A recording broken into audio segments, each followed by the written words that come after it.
Obviously, thanks for coming on. Such an iconic person in South Carolina, not just from the coaching aspect, but obviously the announcing aspect as well. I think a lot of people might, even if they didn't know you for coaching, you have such an iconic voice in South Carolina for the announcing aspect of it all, and I think it just brings um, it brings excitement. It brings the sport to just another level. I think having somebody out there, I think that's something also that you don't necessarily get at other sports unless it's football or something or baseball. So I think obviously what you're doing is great for the sport.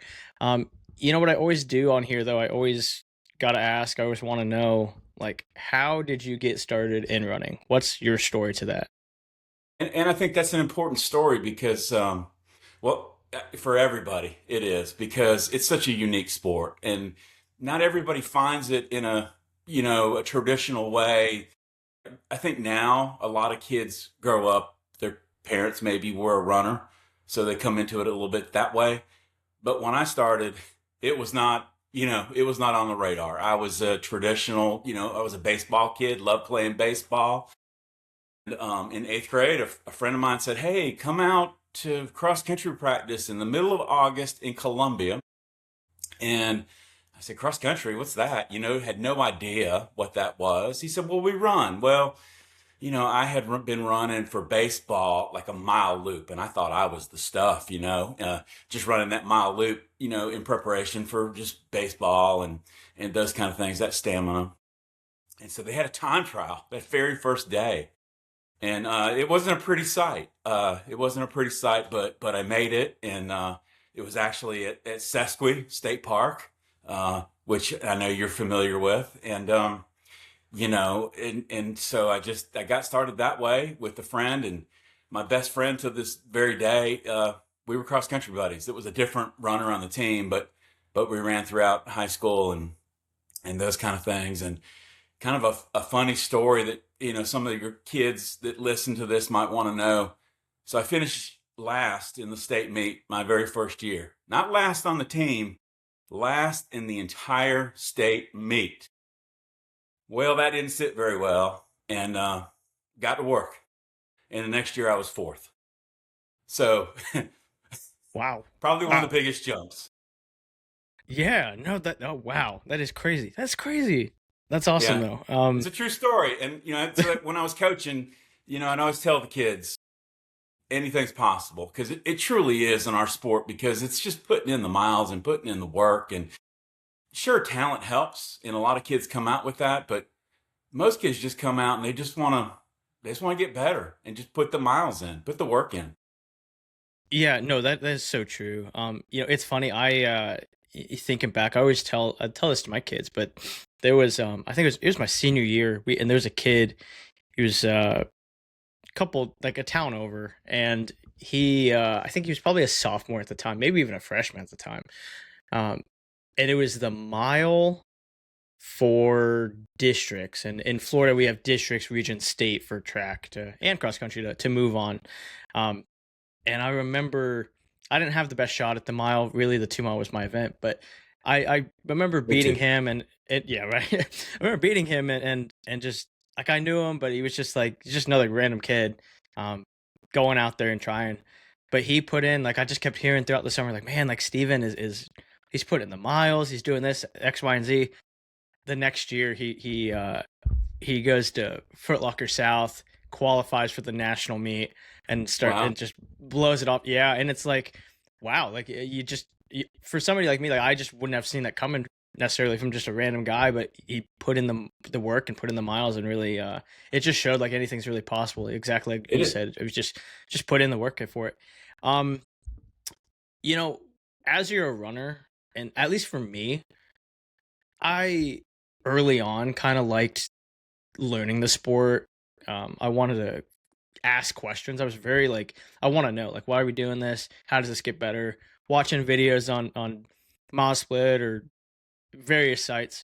Um, and I thought, like, kind of like an eye, I guess, for coaching in a way. Did you ever have that at all, or like, how did you start coaching then? I really got into things, just studying up on the great runners and what they did. And I probably shouldn't tell students this, but I'd be in the back of English class and I'd be writing little work, with little work like, "Hey, this is what I want to hit for those 400s today," and when I should have been writing my English paper. But so I always kind of had an interest in what makes things tick, and reading about some of the great runners, John Walker of New Zealand, and um, just the New Zealand greats, actually, all of them, Peter Snell and those kind of runners, Sebastian Coe, those kind of runners. It just really, it always kind of got my interest. But so I started teaching actually in Richland District 2, and they had a coach, but I said, "Hey, can I come run with the team and just sort of be a volunteer?" And so I started actually at Richland Northeast, my alma mater, and just kind of just really just kind of helping out, just running with the guys, and the next year it opened up where I could actually coach the boys, and then 2 years later I was coaching the girls, and then a couple of years later Dorman said, "Hey, we're looking for a coach," and I had kind of built the program up at Rich Northeast there, and so came up to Dorman, been here ever since, and I still teach at the school even though I'm not coaching now. Yeah, no. You mentioned obviously the great New Zealand runners. Nick Willis was actually my one of my favorite runners growing up. I saw what was it was I can't remember what year it was. He had I think he got bronze, and then it started getting upgraded to silver, I think, through the Olympics. But yeah, Nick Willis, great great miler, obviously, and University of Michigan. Um, And Ruth now, the new yeah, sensation. yeah, really, Unbelievable. absolutely. Yeah, I I know. don't know what he's doing, but it's incredible. I actually have a former runner who lives in New Zealand. He's had a chance to go watch him race a couple of times, and even on the grass tracks, which I always love seeing those kind of races on those perfectly manicured grass tracks. So we kind of go back and forth with messages on him. Yeah, he just raced this past weekend. I want to say he broke another record, which is 348 yeah, at it's insane. 16. It's crazy. It's absolutely insane. It is. But no, that's really cool. Though, obviously, just again the coaching aspect of everything.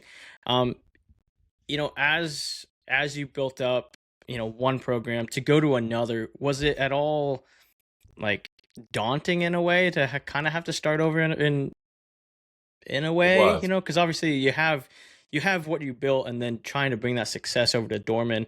I guess what were some of like the initial like things that you wanted to place first to like kind of establish roots over at Dorman? Well, so I was in for a bit of an awakening because Spartanburg High School, the crosstown rival, had won the state championship the year before.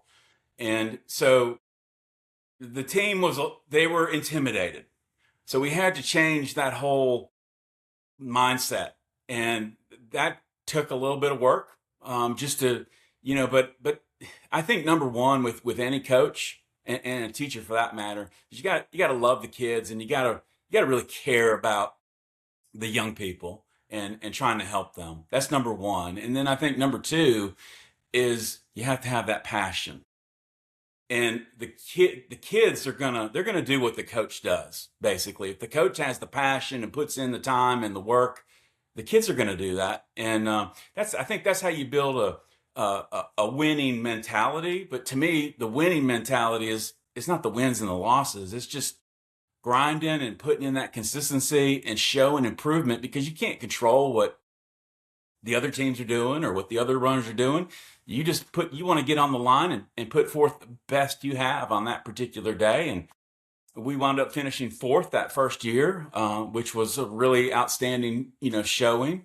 And, and then we slid a little bit, the next year. And I think the kids thought it was just going to sort of come to them, and they realized, hey, we got to keep going at this. And then I was fortunate at Dorman to win a state title with the boys and state title with the girls in cross country, their very first titles, which of course now they've racked up quite a few with those. And then that was sort of like my before kids coaching phase, and then my kids came along, and I had to step aside for a while, and then I got back into it when they actually started running and a position opened up on the track team, and they asked me to come back out and sort of did that. And then my son, who was my youngest son, he was going to graduate in 2020, or he graduated in 2020, and that was going to be my last year. But then COVID happened, and I said, I can't end this way. So Yeah. came back one more year of coaching.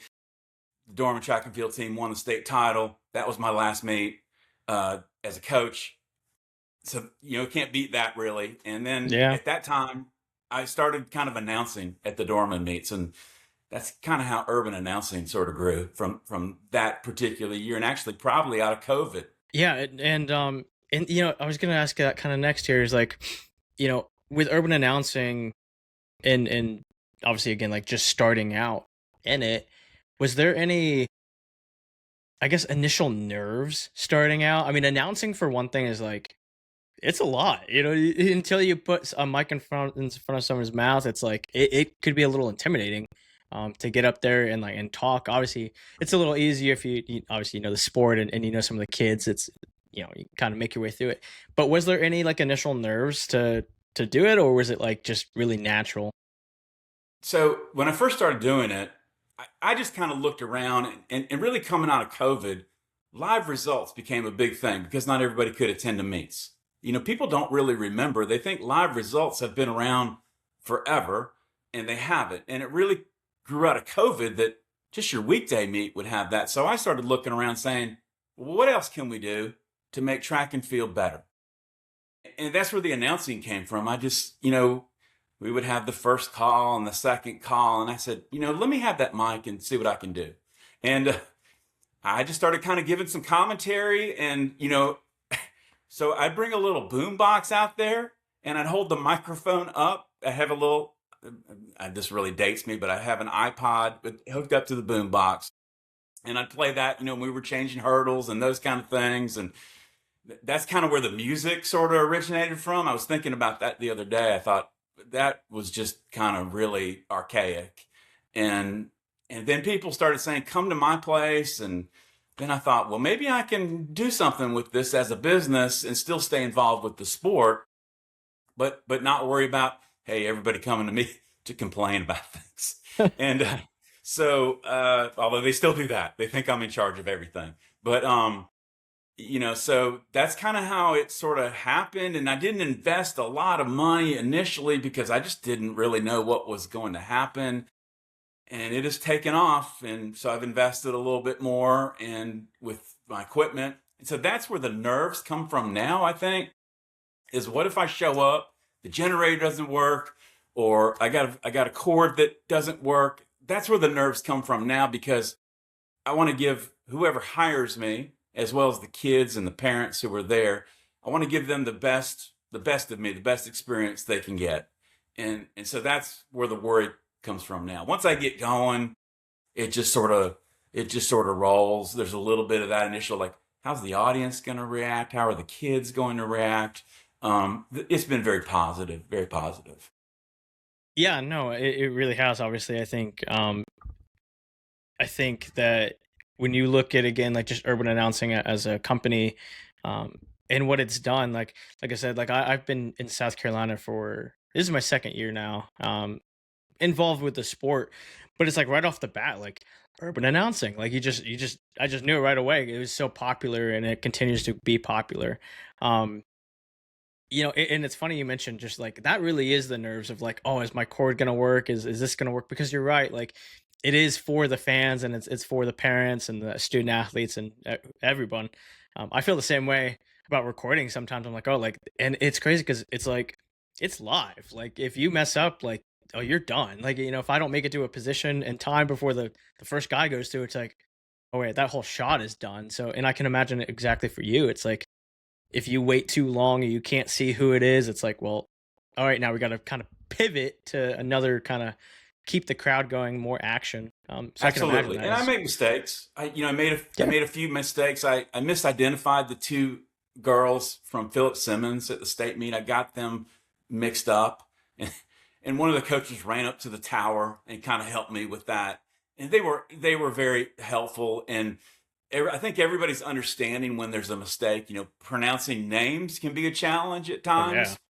And I usually come to meets and I say, "Hey, I apologize if I mispronounce any names," and people will correct me, and I want them to correct me, and I try to get it right. But they're very understanding, and again, I think the coaches and the parents and the kids, they've been very understanding, and I, th- I think they appreciate. They get wrapped up in their own world, and that's understandable. But I think they appreciate. Um, and again, you mentioned football, basketball, baseball. That's what I'm trying to do with cross country and with track is just try to elevate the sport a little bit. But yeah, when I go to a cross country meet, I don't know what I'm going into sometimes because I haven't been to the venue. Yeah.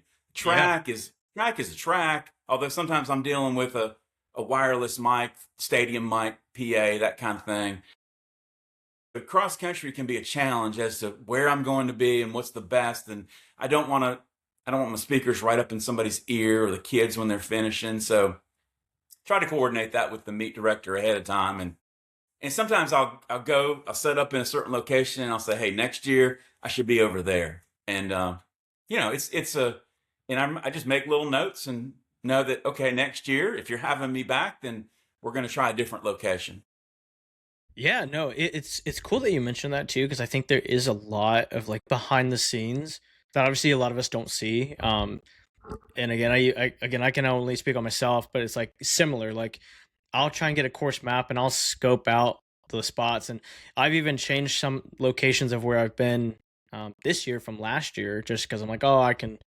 This would be a quicker run for me to get from point A to point B, or better shot examples, and so that similar again to you, finding that best for the audience and for everybody. Um, Well, it's I kind of like do. training. You have to Yeah, you have to plan. You have to have a plan. If you don't have a plan, you're not really you might still go forward, but you're not going forward. So it's the same thing, with these behind the scene things. Have a plan, but also know that that plan can change on the fly.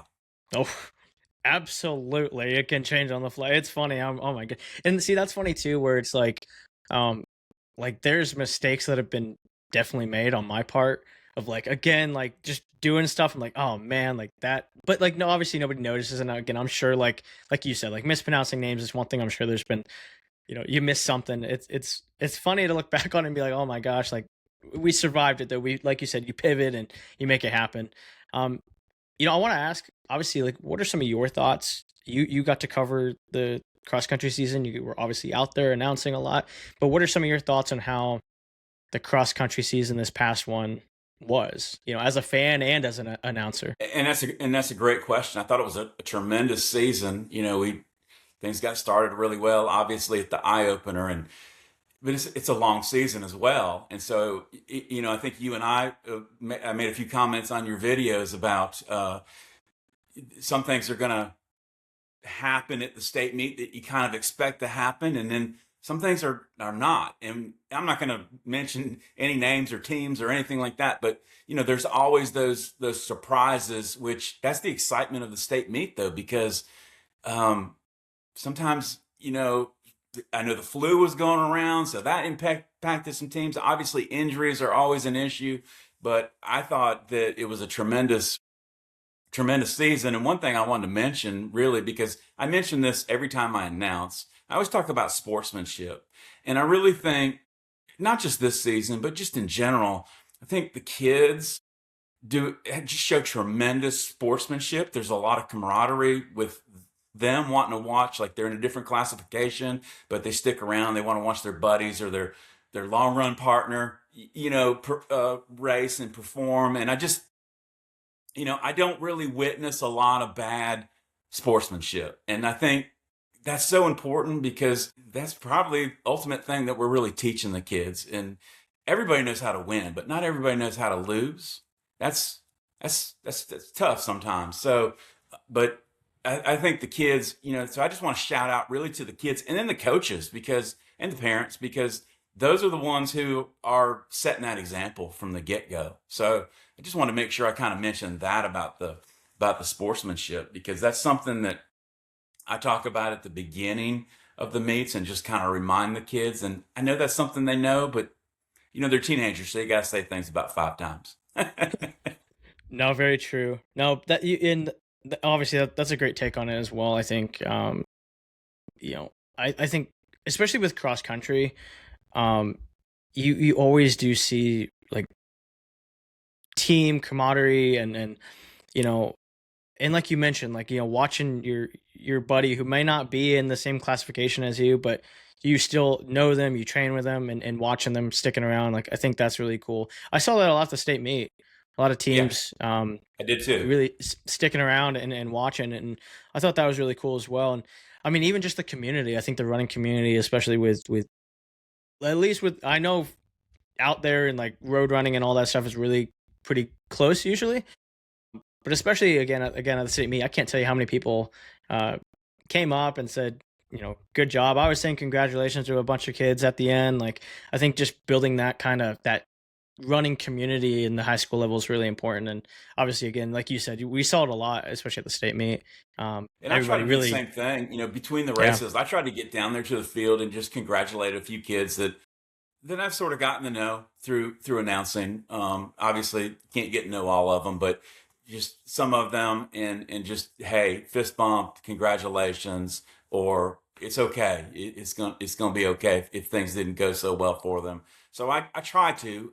I get busy doing what I'm doing, but you know, incredibly impressed with how the Palmetto State just continues to improve and step up. Just the kids are working hard, and they feed off that. Just sort of snowballs itself, no pun intended, with the snow outside. But yeah.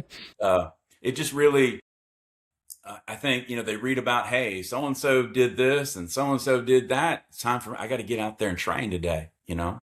Yeah, no, for sure. I think as well, like especially talking to a lot of student athletes already on here. One thing I've really found is that they're really aware of not only the success that they've had, but they also, I try and always kind of talk about just some of the things they need to work on, and they're really good with it. They're really like they understand like, hey, it's a process, and I'm not perfect, but I'm working at just working hard every single day in and day out. And I think that's really cool. It speaks volumes to them and the maturity level, as much as teenagers can be, like we said. It really does speak a lot of kind of the mindset that they have, which I thought has been really cool this past season. Um, I do want to talk about a little bit about Brooks South. Obviously, you had the opportunity to go out there and you were announcing at the last kind of mile there.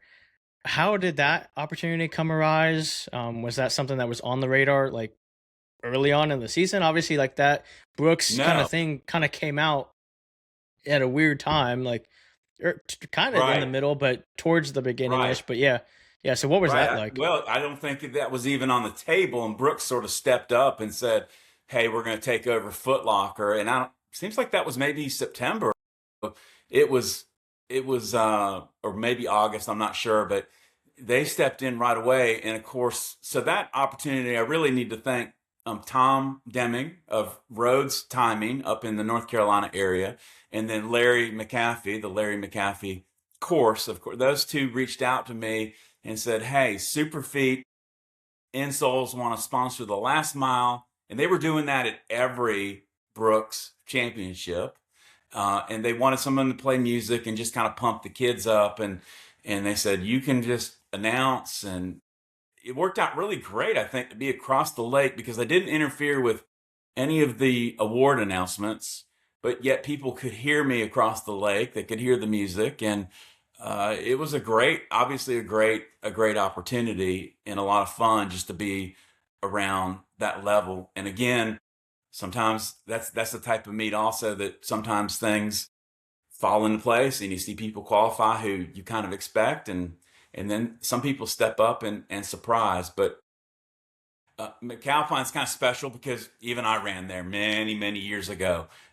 So it's kind of it's sort of sacred ground in the South for cross country, um, and I wasn't sure how that was going to initially work out with being on the other side of the lake, but I've got a lot of power with those speakers, so I think it worked out pretty well.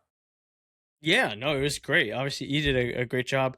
You mentioned too, like, yeah, obviously the McAlpine is such a It's such an iconic location, and I think expectations were pretty high, and obviously the bar was set high with Foot Locker South. I came up. I think I probably ran Foot Locker. I ran Foot Locker South 4 times as a freshman all the way to senior year, um, and just coming up from Florida, because it's such a big meet. Um, Right.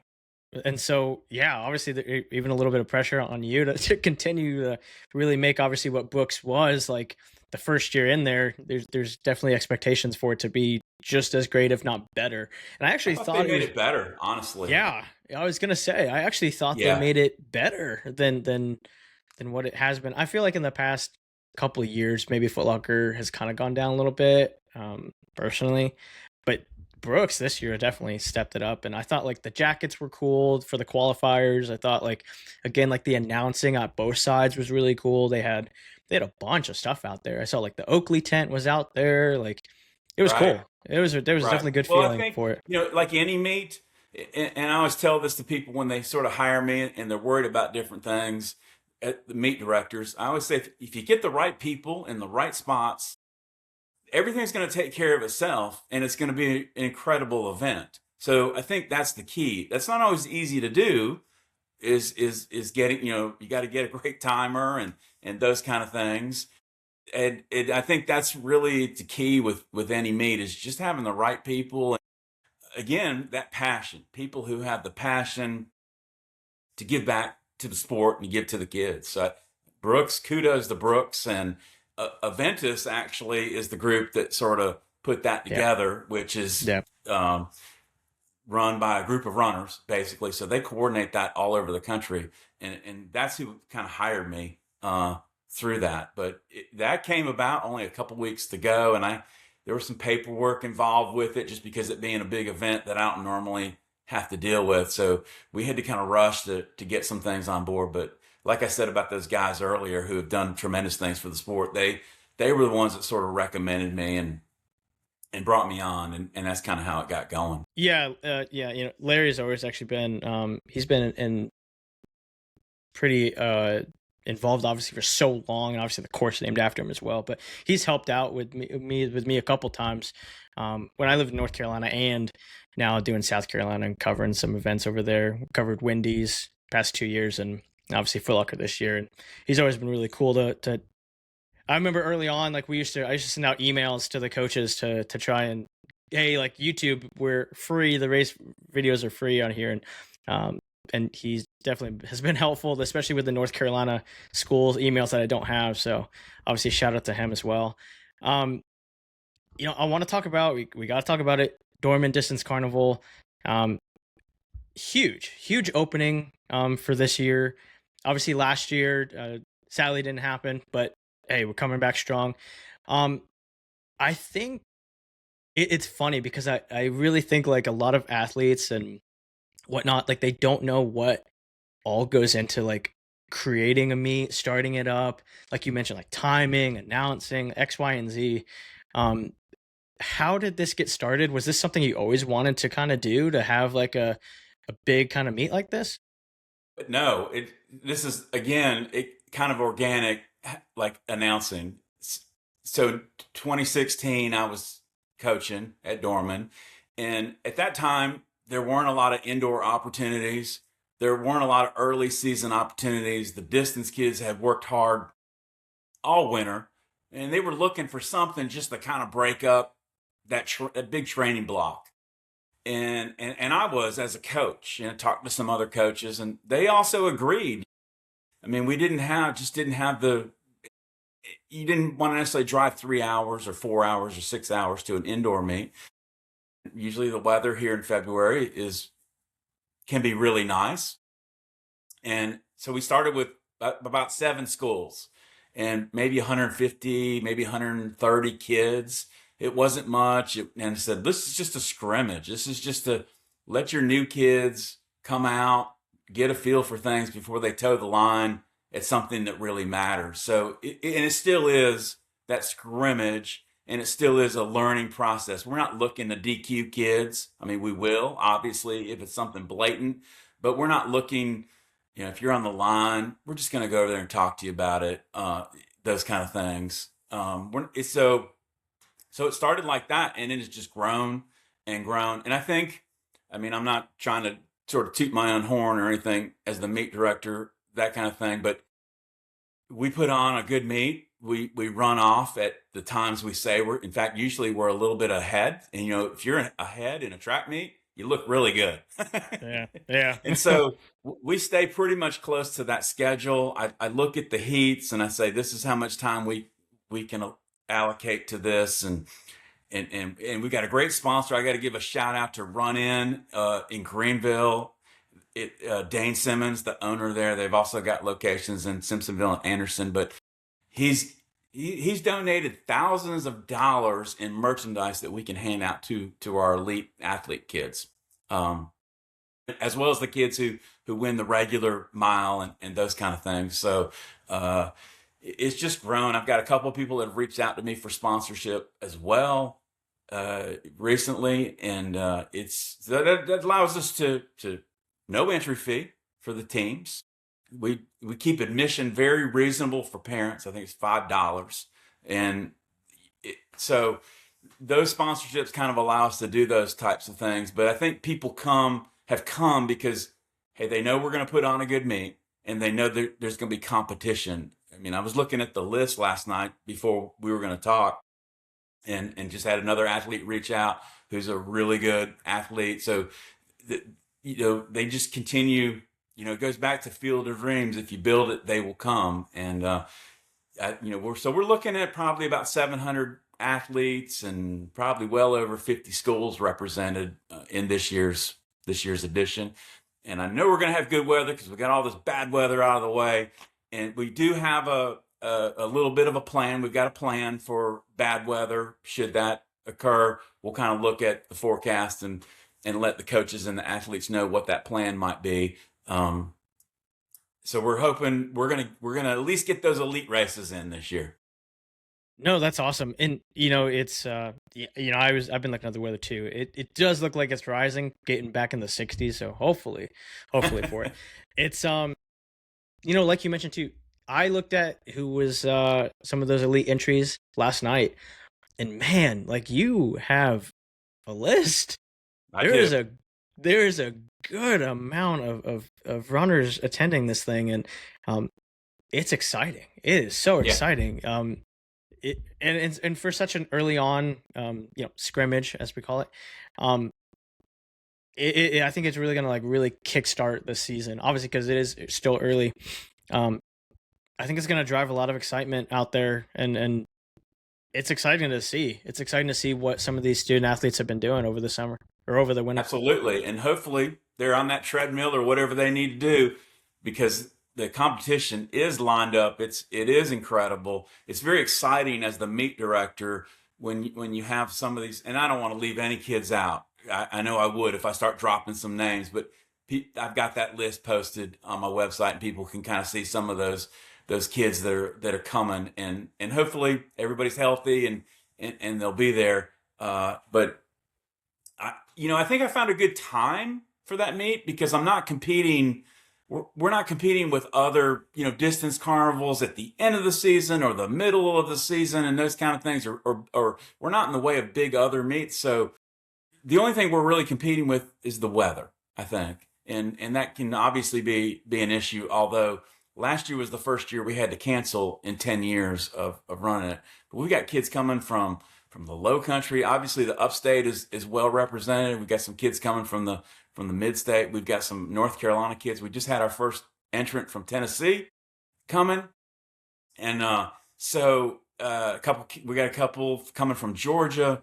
And so it's you're right. I think it's just going to really kick off things, and we're going to see, hey, what have you been doing through December and January and February? And that is, but I also want the kids to know it doesn't really matter what you do at the Distance Carnival, because what happens, what's really important, what happens in May.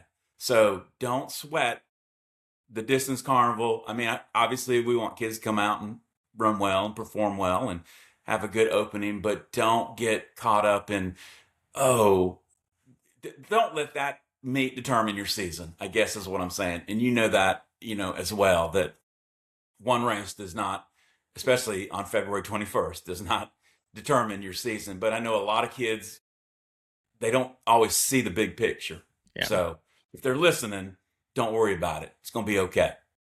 Yeah, and that's exactly how yeah, I felt kind of really about Eye Opener this year. Is like there was a lot of hype in it, and I mean there always is with thousands of kids there. But it's August. It is late August. The Right? big one is in November.